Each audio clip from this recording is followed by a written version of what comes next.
everybody, Muhammad here, Rights and Fathers, going to talk to you guys about courage. When you're going through family custody, there's going to be all kinds of intimidation tactics that the court is going to use against you. And all of it is just smoke and mirrors.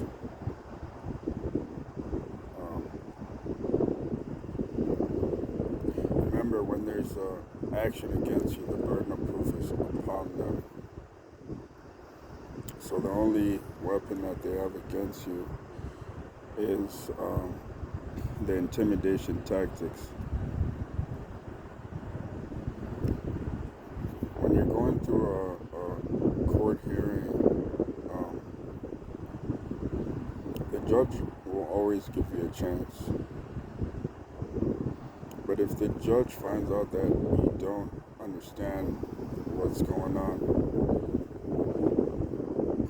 that's when they're going to start railroading you. So that's why it's important to arm yourself with knowledge. You have to prepare. You have to study. You have to familiarize yourself with the rules of procedure. You have to study the case.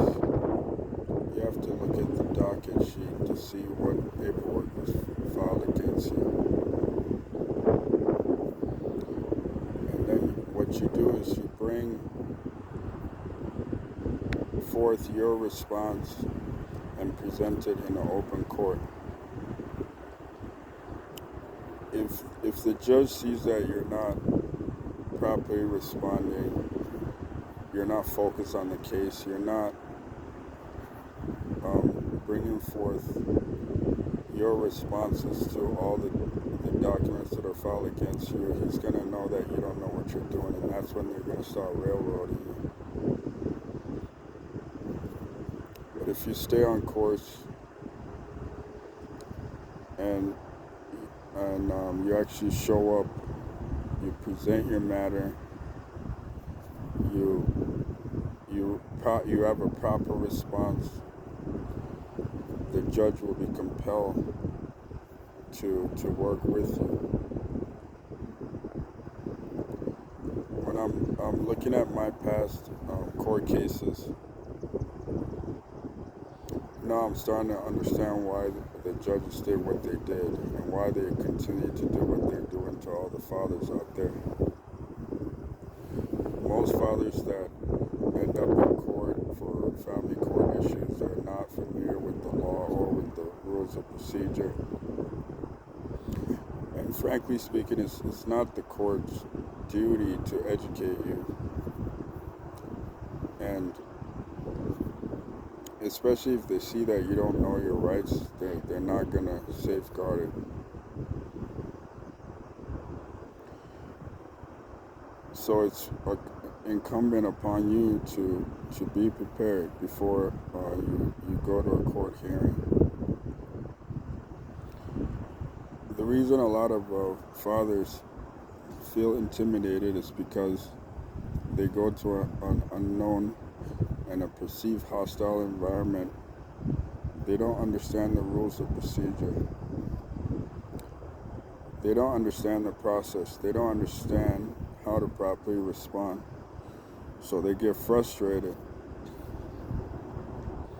And when they get frustrated, they allow their fear to consume them. And when the judges see that you're acting in an antagonistic way, that's when they're going to start pressing your buttons to get you to react. And when you lose your cool, they're going to call the sheriffs to guard the court.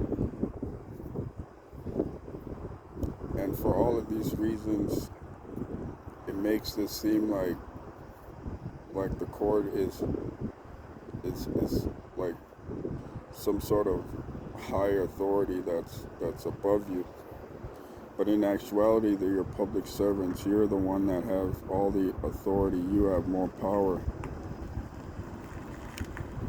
But that's the reason why you have to go there in a proper status.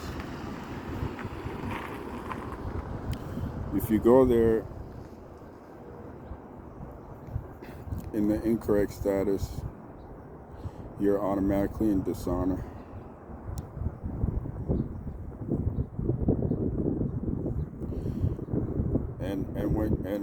And the whole thing about court is it's all about honor and dishonor. It's like it's literally like a tennis game, where they serve, and then you respond, they respond. You're playing a hot potato game, and your job is to always stay in honor no matter what. So anytime you receive that ball, you have to return it. You have to always return that serve.